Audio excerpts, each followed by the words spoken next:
I now formally open the meeting. This public meeting is being recorded and published on Council's website to improve access to the meeting for our community. The recording will be published and will be retained by Council in accordance with Council's legal obligations. As a visitor to the public gallery or online, your presence may be recorded. It is my privilege to respectfully acknowledge the traditional custodians of our wonderful country. We give our thanks to our ancestors whose vision, determination, innovation and resilience built our prosperous, inclusive and democratic country. We acknowledge that we are the proud inheritors of this legacy and we accept the challenge to continue to nourish and nurture our communities. And we pledge to work to implement and enhance opportunities for the benefit of future generations, our children and their children into the future. The opening prayer. Almighty God, we humbly ask Thee to bless and guide this Council in its deliberations so that we may truly preserve the welfare of the people whom we serve. Amen. We move to item number 5, which is the acceptance of apologies and granting of leave of absence. And I note the apology, or the apology from Marcus Goonan, Director, and we've got Ben Thomas, who's acting in his place tonight. Welcome, Ben.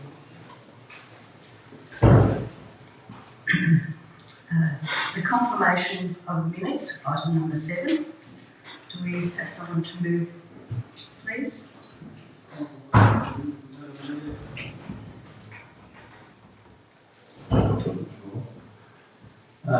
With the slight alteration, the minutes is 21.3 in the public question time is the surname is Sampson, not Sanderson, and the 21.6 in the public question time was Ron Ferguson, not Brian Ferguson.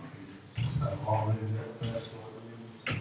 Okay, Councillor Benton is moving that we confirm the minutes with those changes. Do we have a second, Councillor Fuller? Councillors, are we all in agreement? Thank you, that's been carried. Any conflict of interest disclosures? No receipt of petitions or hearings of deputations, presentation of reports. We move straight then to item 13.1, which is the revocation of council policies. Thank you, Mayor Grant. So on a periodic basis, Council's governance team reviews the policies that Council has in place to ensure that they remain up to date and fit for purpose. And as a result of the latest review, the proposal for Council to consider is the revocation of 3 policies which are deemed as no longer required. The reasons for that are included in the report, and that is the Sewer Connection Exemption Policy 2015, the Sister City Friendship Relationship Programme Policy 2011, and the Development Approval Facility Policy 2015. Thank you, Director Brimley. Do we have a question from the audience of this particular item?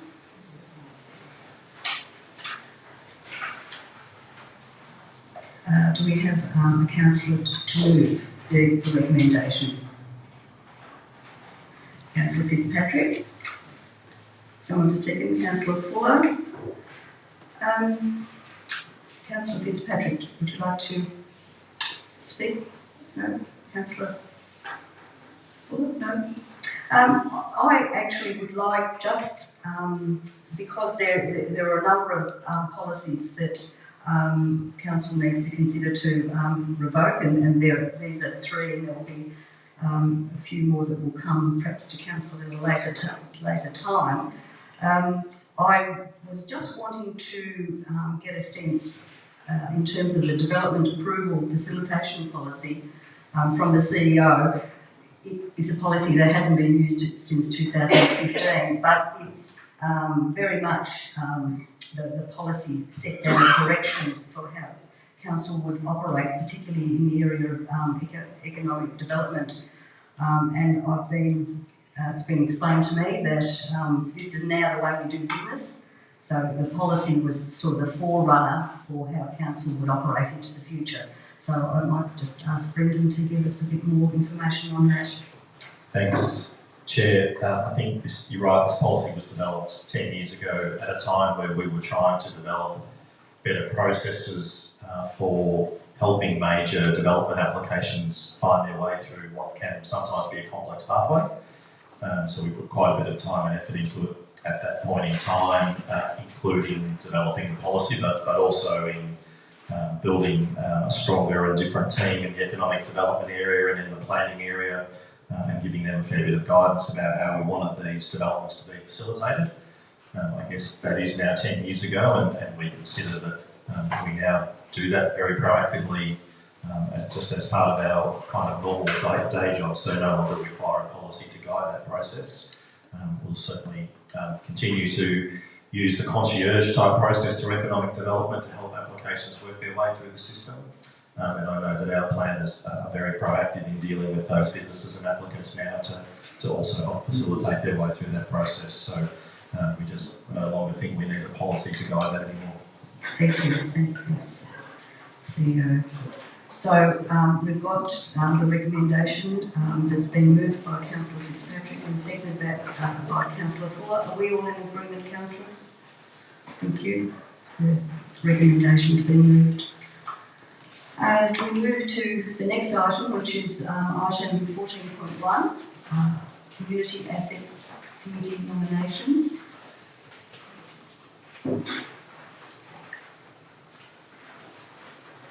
Thank you, Mayor Grant. Council has a number of community asset committees that will look after our town halls and reserves in our rural townships. There are one here tonight. These committees, they have the delegated by council the responsibility to manage, operate our community assets, our halls, and our reserves, and they act as a coordinating body between council and the community, clubs, schools, user groups, both the local areas. This paper, essentially throughout the year we take nominations to join these committees, and every quarter council will then endorse those nominations. And so tonight we have 8 nominations for the Miller Public Hall and Park Committee, and we present it to council for endorsement. Thank you, Lynn. Do we have a question on this particular item from the audience? If not, we've got a recommendation. Councillor Bustle, you will move. Councillor Fitzpatrick to second. Councillor Bustle, would you like to speak to this particular item? Yeah, thank you, Madam Mayor. I want to thank all the volunteers, and the Middle Hall is very much like the Moyhu Hall, is a very, very active group of people. It's an absolute credit to these volunteers for the work and the way the personal ownership of these facilities. And I want to thank them very much. Okay, councillors, we've got a recommendation moved by Councillor Bustle, seconded by Councillor Fitzpatrick. Are we all in agreement? So, Councillor Bustle, would you be good enough to announce the appointments, please? Yes, thank you, Madam Mayor. Judy White, Julie Hurrigan, Colin Reid, Graham Wilson, Carolyn Trethowan, Maureen Titcombe, Leanne Finnegan, Susie Bell. Thank you. And thank you to all those people who put up their hands to be part of the committee. Councillors, we now move to item 15.1, which is the draft climate adaptation plan, and Director of Sustainability and Culture. Thank you. Under the Local Government Act, councils are required to plan for climate change risks, and as part of this process, a draft climate adaptation plan has been developed to enhance the resilience of council operations against natural hazards and extreme weather events. The plan has been informed by extensive community and stakeholder engagement, and more recently a draft plan was exhibited publicly for comment. We received some comments on the draft plan, and have now considered those comments, and appropriate changes have been made to the draft plan. The plan is now ready for council adoption. Officers recommend that council considers the submissions received during the exhibition period, endorses the amendments made to the plan, and adopts the climate adaptation plan. Thank you, Director Singleton. Do we have a question from the audience on this particular item? If not, councillors, we have a recommendation. Would someone like to move? Councillor Winters. Would someone second, please? Councillor Fuller. Councillor Winters, would you like to speak to the recommendation? Thank you so much, Mayor Grant. Excuse me. I believe it's vital that council is prepared for the future risks that climate change will bring. The responsibility of councillors and those in any governance position is to actively anticipate risks and to respond to emerging risks. The risk of climate change affects our local businesses, our farmers, our economy, our community members, families, schools, health services, and has a pervasive effect on our health and well-being. It has an effect on our council-owned assets, our service delivery, operations and activities, and that's what this plan aims to achieve. There have been 50 risks identified within this document, and there are set actions such as updating policies and plans, promoting a resilient natural environment and accounting for climate change in asset management and budgets. And I think it's a very reasonable and very well executed plan. Thank you. Thank you, Councillor Winters. Would someone else, Councillor Fuller, would you like to speak to the recommendation?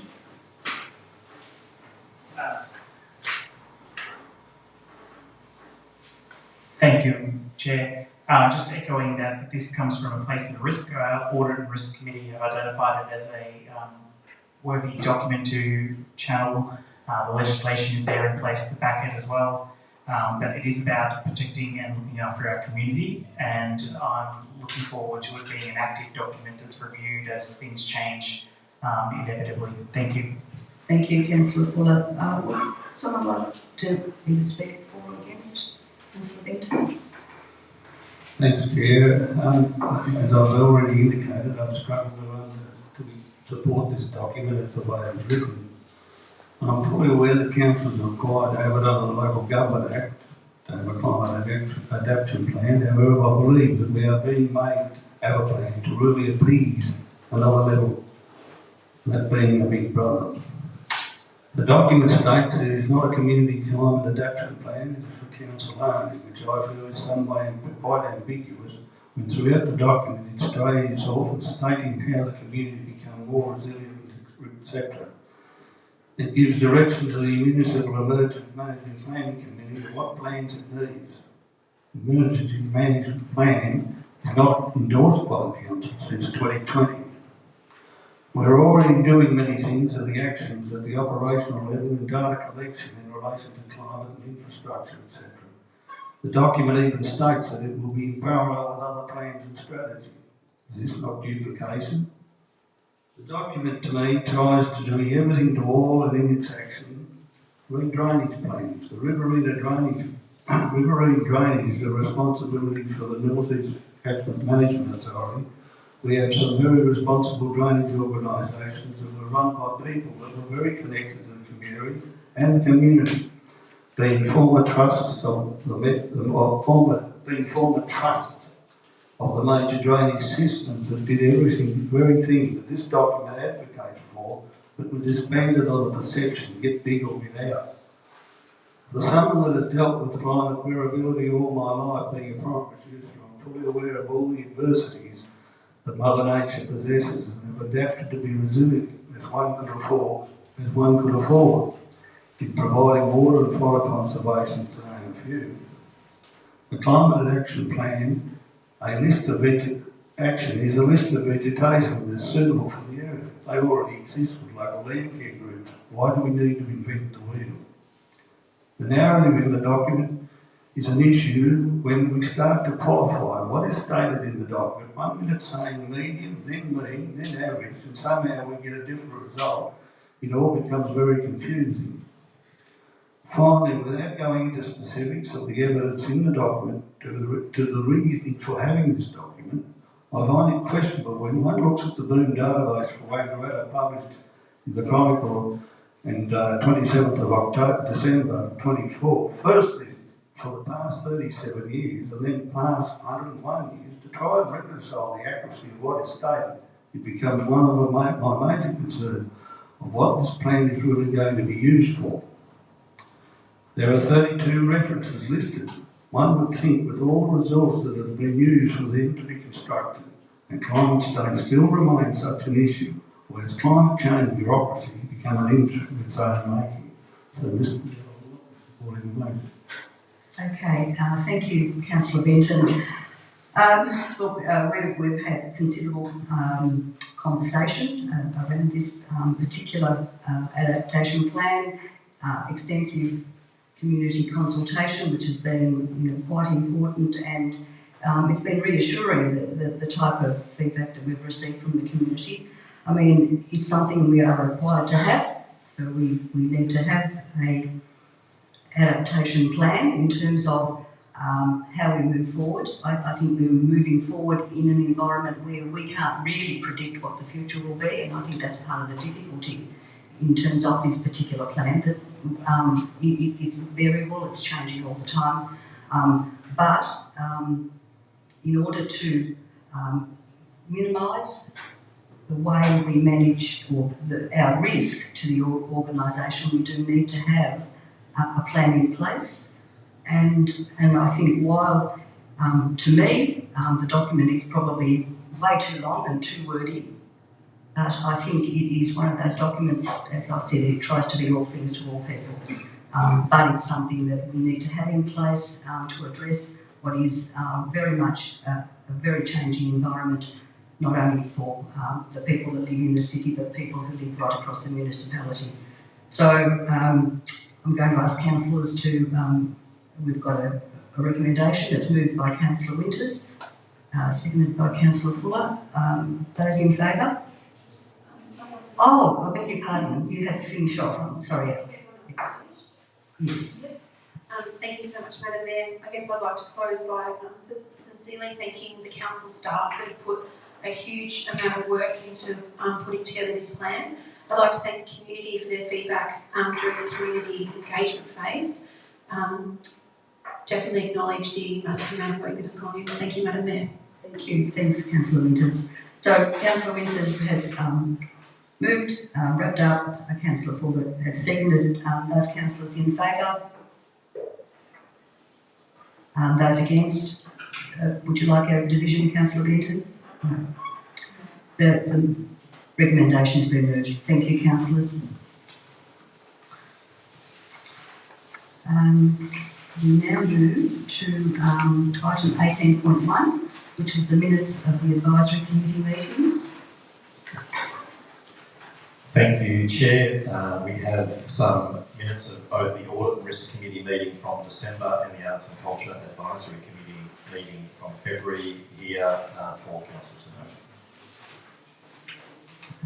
Thank you, Mr. CEO. Would someone like to move that we accept the minutes of these meetings? Councillor Fitzpatrick and Councillor Fuller the second. Councillor Fitzpatrick, do you want to speak? Straightforward. Councillor Fuller, and I didn't ask the audience if there was anyone that wanted to ask a question on the advisory committee meeting minutes. No, so Councillor Fitzpatrick, Councillor Fuller second. Councillor. Thank you, Chair. I just want to note that for some of our sitting members on the Arts and Culture Advisory Committee, it was their final meeting, and for those outgoing members, just thank them for their effort and their input in the conversations that we've had across the time. Thank you. Thank you, Councillor Fuller. Councillors, are we all in agreement with the recommendation? Thank you, councillors. Moving on. We come to, there are no notices of motion, no urgent business. Item 21, which is public question time. We already have some questions that have been put to council. John, am I presuming that that's John Bridges? The following. So So the question is, can I please have an update on the Wangaratta Whitfield Road? And I'll ask Acting Director Ben Thomas to provide an answer.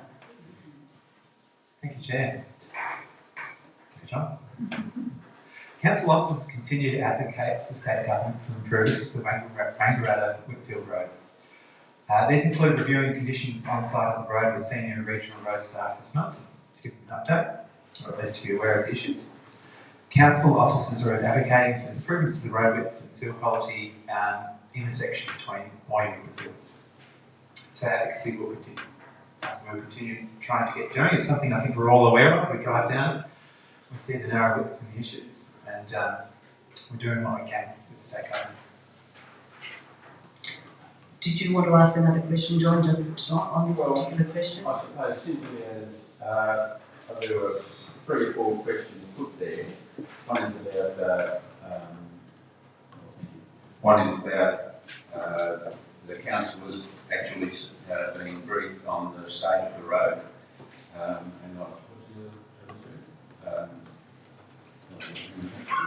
Well, I think, John, we haven't just been briefed, we've actually driven the road, so I think, you know, we're aware as you are, you know, on the condition of the road. One of the questions was about feedback from either the government or from Big Roads. Big Roads. Well, I think the CEO has been in recent discussions with Rural Roads Victoria. And one of the questions said, give us that feedback rather than just saying, as just one said then, just a couple of throwaway lines. We as a community have had enough of that. We drive it day in, day out, and there was very nearly a severe accident there just 2 or 3 weeks ago, where 2 cars sideswiped each other, and that was on a section of the road that is very, very thin. Now, when I drove in and out today, this afternoon, and the condition of that road, particularly the areas between, and I suppose the ones I do drive in, the ones I really see all the time, is that the road is falling apart. And to me, putting a circle around a hole, around an edge or a pothole or whatever, is not maintenance. We're not getting maintenance on this road. And we as a community are just sick of it.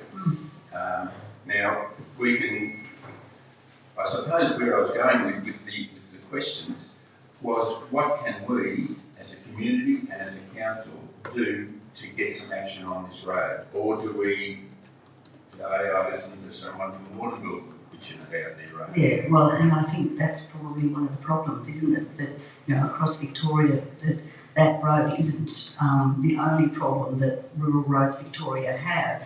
And I think one of the things that we need to do, you know, advocate as a community, is not just, you know, state, but I think federally we need to also, talk to them about the importance of that road to the whole tourist infrastructure of this part of the world.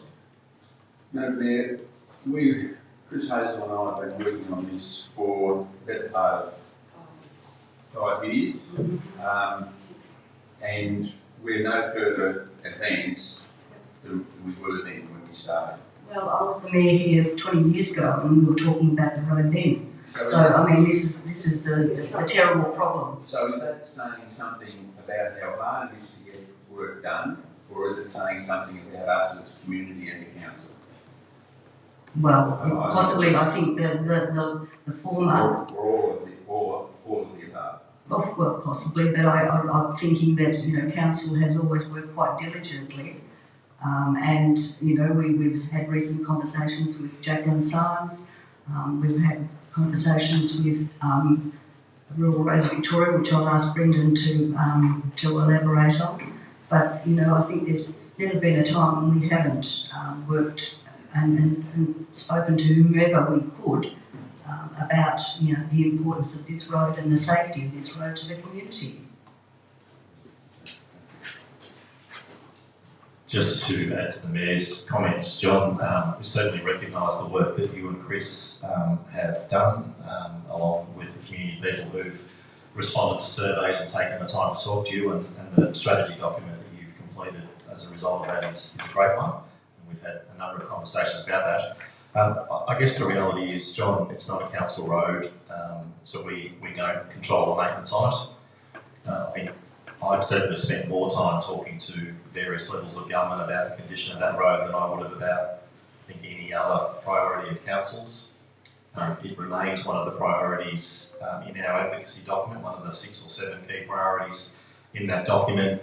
As the Mayor mentioned, myself, the Mayor and the Deputy Mayor met with the Treasurer and Minister for Regional Development 6, 7, 8 weeks ago, and it was certainly one of the projects that we spoke to her about. The Exec Director for the region, we've had him up here a couple of times now and driven sections of it. Everyone we talk to acknowledges it's a high priority. It's just a question of whether they can get the budget to stretch far enough to address this, as opposed to the many other state priorities that they have. We've got a budget coming out in May from the state government level. Let's hope it's generous in terms of road maintenance. We'll certainly continue to talk to anyone we think has any influence about it, John. I think one of the things that can have an impact in the lead up to an election is the community making noise about it.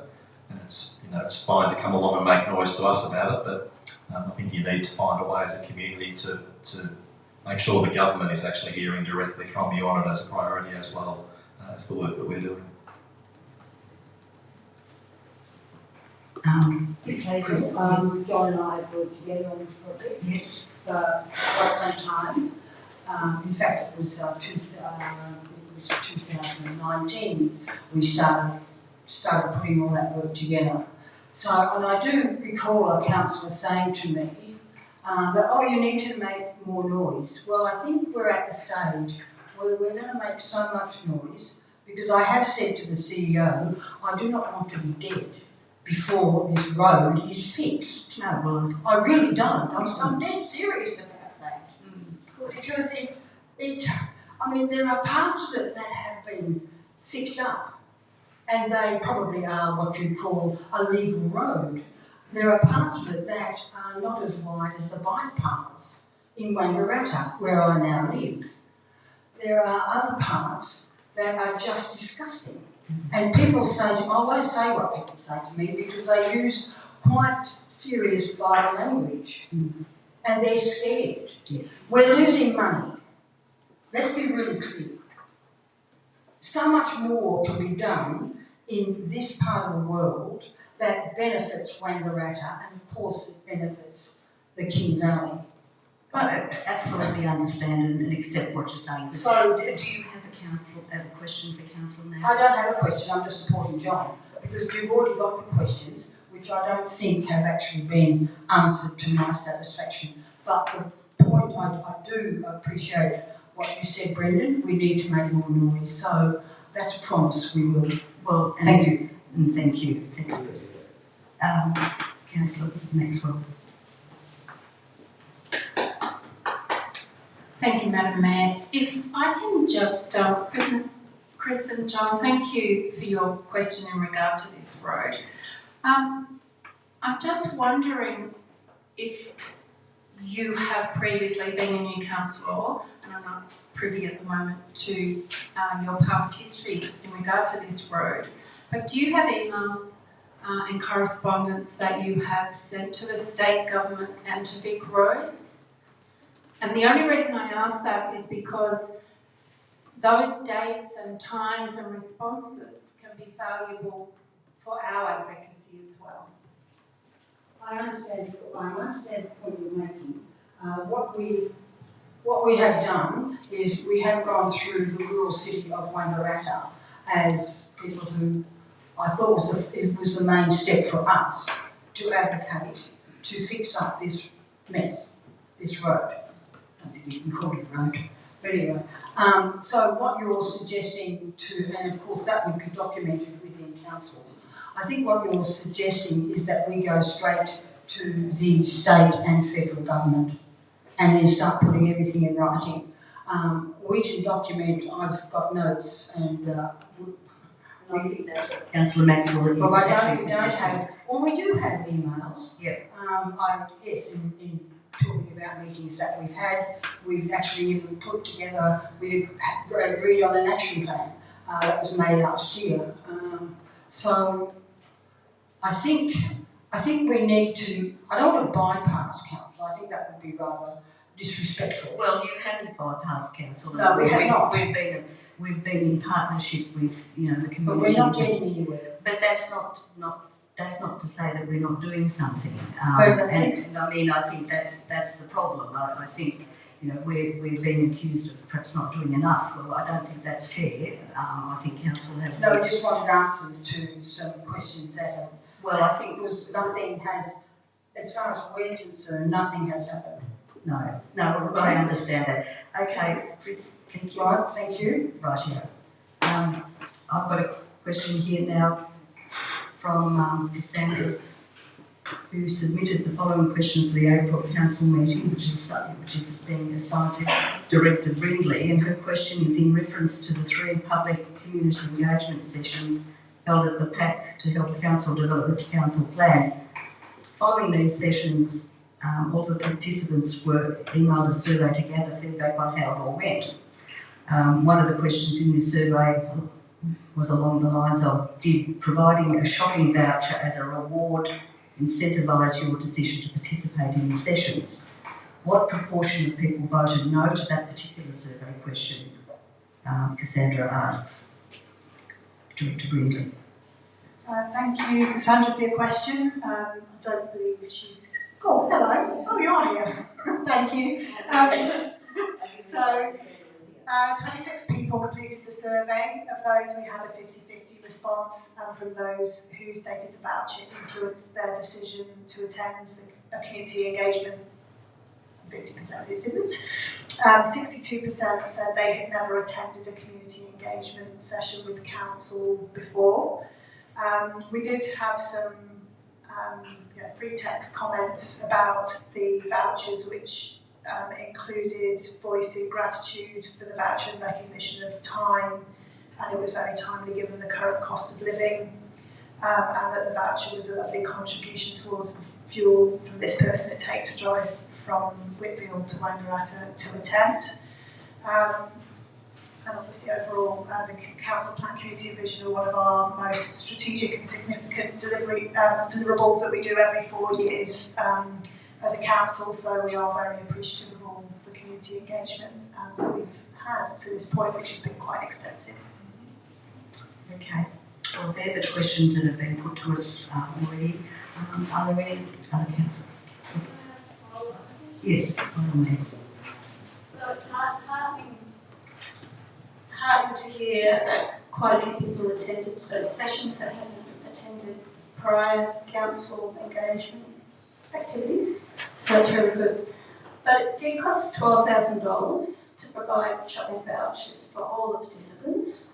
And I'm asking the council if you may be aware that Indigo Shire tried a different strategy, and they gave 3 $100 door prizes to the participants that participated in their consultation strategy.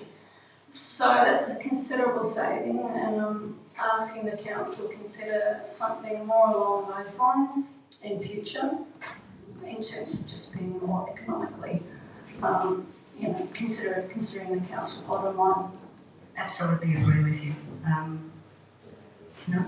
I was going to say, don't disagree, there's very many ways to do this. Ultimately, our goal was to drive as much participation as we could, and we did film the spots, which was what we were looking for, but certainly it's not something we would make regular practice of. I think the councillors have also indicated that as their intent. We looked at various councils and what they've been doing in discussion with the consultants who have been guiding us on driving the community engagement for this. But there's certainly more than one way to skin a cat, and it's been interesting. One of the reasons why we've sought the feedback was to understand how much of an impact those vouchers did have. So, yeah, appreciate your questions. Thanks, Cassandra. Are there any other questions? Please. Hi, my name is Craig Thorpe. I'd just like to acknowledge the veterans that have allowed this democracy to take place. Might be nice for the council to consider that in their welcome at this time of the year. And that goes to the heart of my question. A couple of weeks ago, the Moyhu community has its own Anzac Day ceremony here in the Lions Park. It's attracting over 100 people now for it, and it was discovered a couple of weeks ago that one of the flagpoles is broken. We've made a couple of requests for the flagpole to be fixed, and obviously Anzac Day is still going to be on Friday. I was just wondering if it's going to be fixed before Friday. So I caught up about this with Hayley about half an hour ago. Right. We're going to talk first thing tomorrow morning and see what we can do. Beautiful. No promises, we will see what we can do. That's not the answer we wanted. No, I know. That's one thing. Yeah, hang on. Thanks, Craig. Oh, sorry. Next door. Oh, hi, I'm Wendy Thorpe. I'm the president of the Moyhu Tennis Club. And just for the people that haven't been aware of the Moyhu Tennis Club, we had a state government sport and rec grant in 2015, so we did a lot of fundraising from 2012 to 2015 to get the courts regenerated. And unfortunately for us, the courts failed, and we've been working with council ever since that, and Tennis Victoria, and we've done continuous just progress works and see the state of the report, and they're continuing to fail. We're a vibrant club, but we're not able to offer sport and rec facilities, but we have mum's tennis, we're starting up a men's mental health program called Active Farmers. So we're a lot more than just a tennis club. We're in a tourism region. We run B&B in the King Valley, and people often ask us if there's somewhere to play sport or the kids go and shoot basketballs, but the current state of the courts is, we can't really grow and expand. And our courts, like I guess we had a letter from King Clark when he was mayor saying that 2024, 2025 was our year to be rectified. So I guess my question is that going to happen? Do you know? It's not in the current year's budget. No. Not even getting catch up.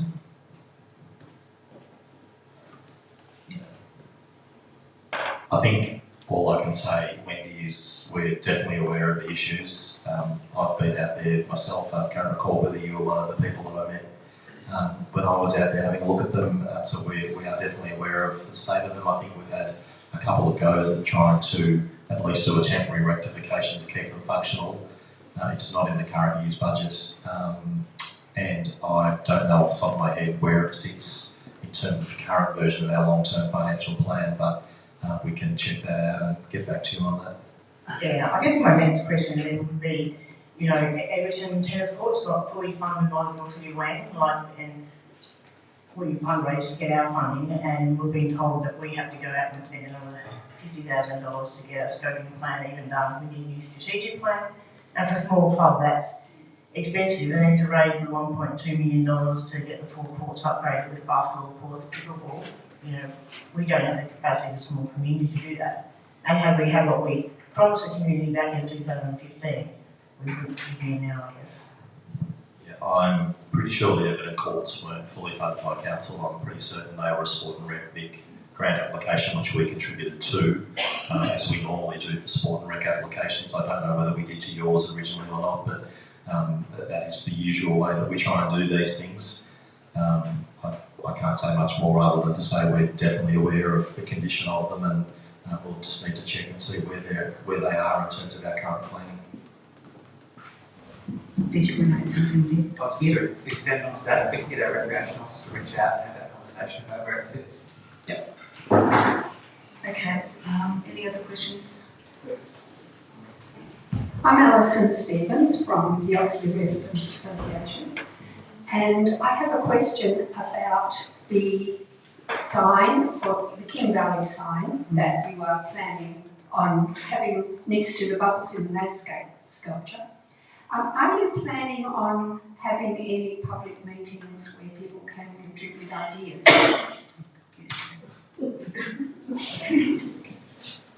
See Ben hiding behind his hand there, so I'll have a go at this one, and others can add if they know any more. I think, Alison, the process we're going through at the moment is to work out exactly what the final location of the sculpture and the signage might be. We are very cognizant that we don't just want to plonk a sign in front of the artwork, because that wouldn't be a great outcome. So we have been having some conversations with the artists.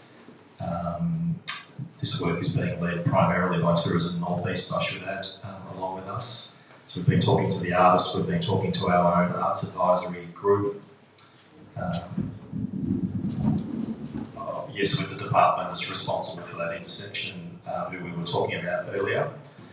So there's a range of potential outcomes. We might end up, for example, with a sign in the roundabout and the artwork where it is. We might end up moving the artwork to the roundabout and putting a sign where that was. But the intent is to make sure whatever the final outcome is kind of respectful of the site and prominence, and doesn't detract from the work that's been done to install that artwork. Are you expecting it to be the same size that it's proposed to be, 10 metres by 4, which is huge? Yeah, I think, I don't know is the short answer. There's a process, I think, either gone out or about to go out to get some concepts back from potential people to install that. It's not a sign or a billboard per se, so it won't just be a big square thing. I think the intent is for it to potentially be, individual letters spelling out King Valley, which need to be pretty sizable to have some impact. But what the final form and size is like will be dependent on the responses that come back and budgets and that consultation process that's underway. So are you going to allow members of the public or members of the community to be part of that consultation? I don't know what's planned is the short answer, but I'm happy to go and check what's planned. Any other questions? Yes. I'm Peter Shannon, I live up Boggy Creek Road. As you're probably aware, about the start of February, there was a storm went up the valley and knocked the trees over the roads and that. The council were good enough to come up and clear the parts of the shoulder of the road, but in doing so, in numerous places along the road, they pushed all the debris into the drain, table drain, which is, some of it is higher than the actual surface of the road. On the 14th of February, I rang the council officers just to make them aware that it was done and left there, and I was told that one of the operators was crook and he'd be back later on. 2 months later, there's still no cleaning of that, and I was just wondering, is it going to be cleaned? And maybe suggested to the operators, when they do clean the shoulder of the road, push the actual debris up onto the bank and not into the table drain. Thank you. Peter, I can follow that for you if you like and come back to you. I'll catch you afterwards. Any other questions? Hi, my name is Gail Day. I operate a tourist venture in the valley here. I was just wondering if we could get some landscaping at the Oxley roundabout, or specifically, can we have the weeds reduced? It's really quite embarrassing. You're talking about the same roundabout we were just discussing with the signage of the sculpture, I assume. I am, yes. We were really hopeful when the sculpture went in that you might actually know the weeds. Yes, it's not. Missed opportunity. The roundabout is not a council roundabout, it's a state roundabout, and we don't do the maintenance, but we're very happy to follow that up with regional roads. Frequently, I would imagine every 3 months, please. Thank you. Any other questions? Yes, John.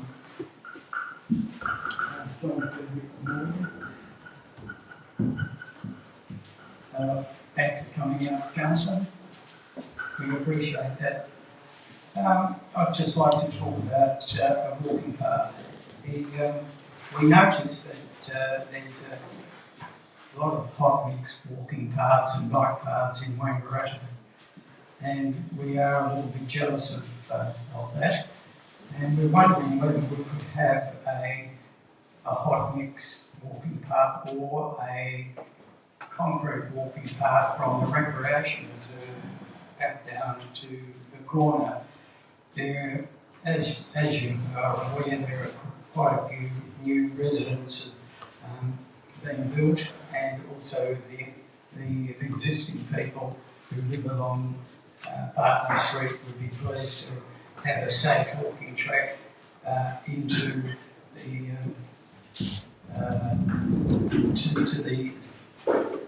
the cafe and the store. So it would make it, that would be a safe thing for families and individuals to walk and run and push prams, etc.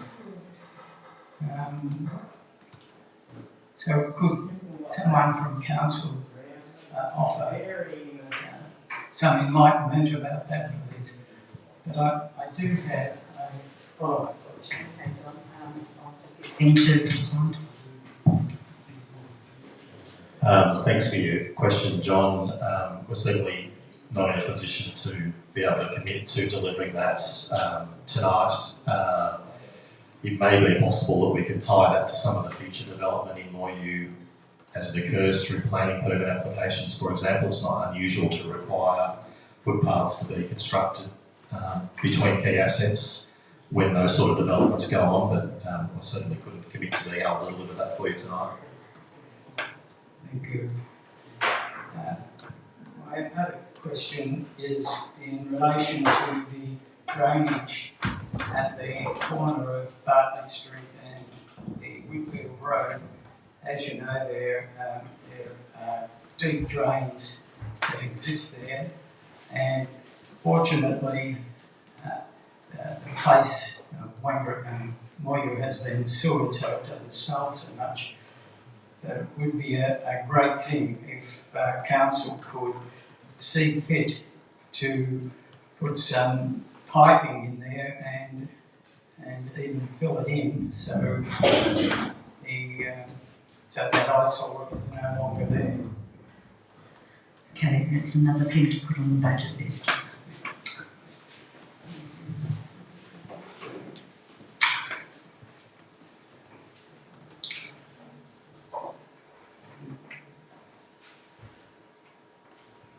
Thank you, Madam Mayor. Brian Fox. Madam Mayor, to me there seems to be a desperate need for a central person employed by the council to direct a question to that is responsible then to reply to you. I do feel for the girl behind the desk when I go in and talk to her about something, and I don't know that she's really shouldn't be giving you an opinion. She's just the receptionist. I don't mean just to be derogatory in any way, but she's a receptionist. I believe that the council needs to appoint a person that anybody at any time can make a time, go and put your case to that person. That person will then take it to the responsible person or department and give you a reply. By asking a question here tonight, we don't know where the question's gone to or whether it'll even be replied to unless we go and actually write a letter and ask for a reply. Now, I sent 7 letters out the other day. Thank you, Harry, but I'm being very serious, mate. I sent 7 letters out the other day, and each one of those letters suggested that the councillors consider buying the Railway Hotel. It was advertised for a sale for 1.3 million, which I thought was a bargain. And the elderly citizens could have moved into the hotel. That we could have a car park though, Brian, as well. I do remember that.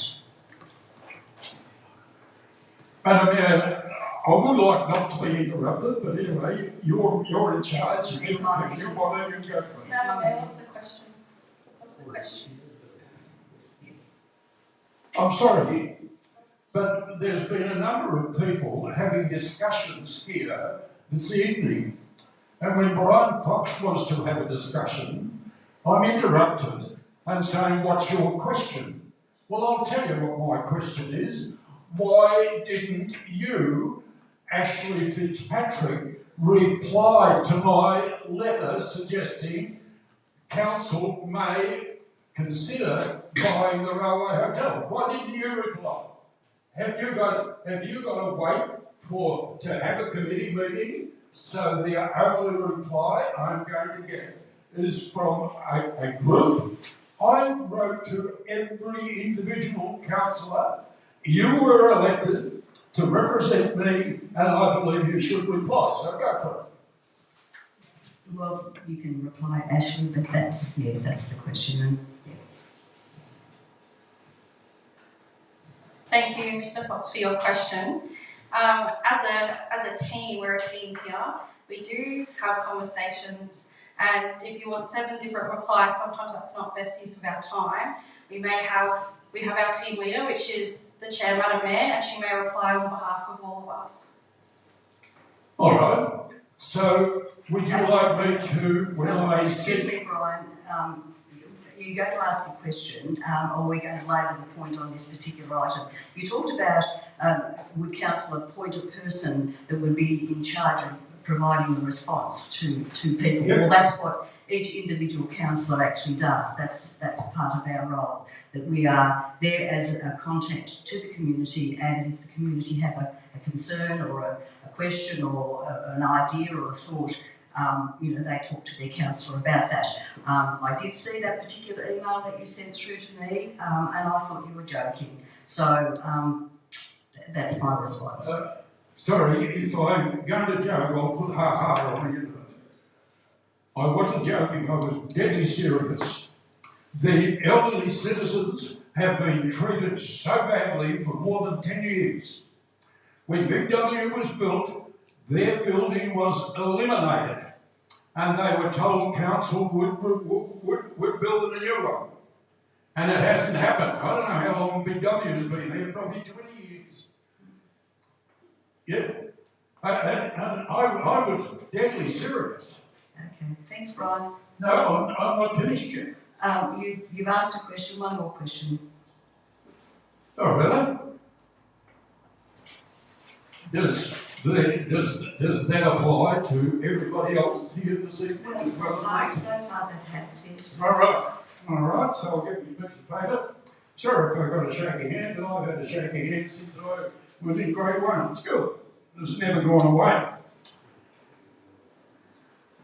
I also note to councillors that new signs have gone up on the parking meters. And they are very effective. They explain to people. But really, Madam Mayor and CEO, why didn't you go along with a bucket of water and clean the parking meter before you put the sign on it? The parking meters are a disgrace. And if you want to walk along with me tomorrow morning, I'm happy to go and show them to you. Okay, thanks, Brian. So is that the end, is it? Well, would the CEO like to provide a response? Yeah, the parking meters are currently all covered by vinyl hoods, so I'm not sure how you would assess the condition of the parking meter under the hood, and we've used the hoods to put the new signage in. We will ask the team to go and just have a check at those hoods and make sure that they are in a clean condition, which they do on a fairly regular basis, and see whether they need any attention or not. Brendan, and whilst they're cleaning the parking meters, could they please clean the rubbish bins? I go along and clean them myself at times. Brian, you've had 2 questions, and thank you for your questions. Is there anyone else in the audience that would like to ask a question? Well, if there aren't any further questions, thank you everyone for attending, and we'll look forward to our next meeting, which will be in the Royal Senior Wangaratta in the council chamber. Thank you. Madam Mayor, the next meeting, I know the meeting's closed, so we're right now.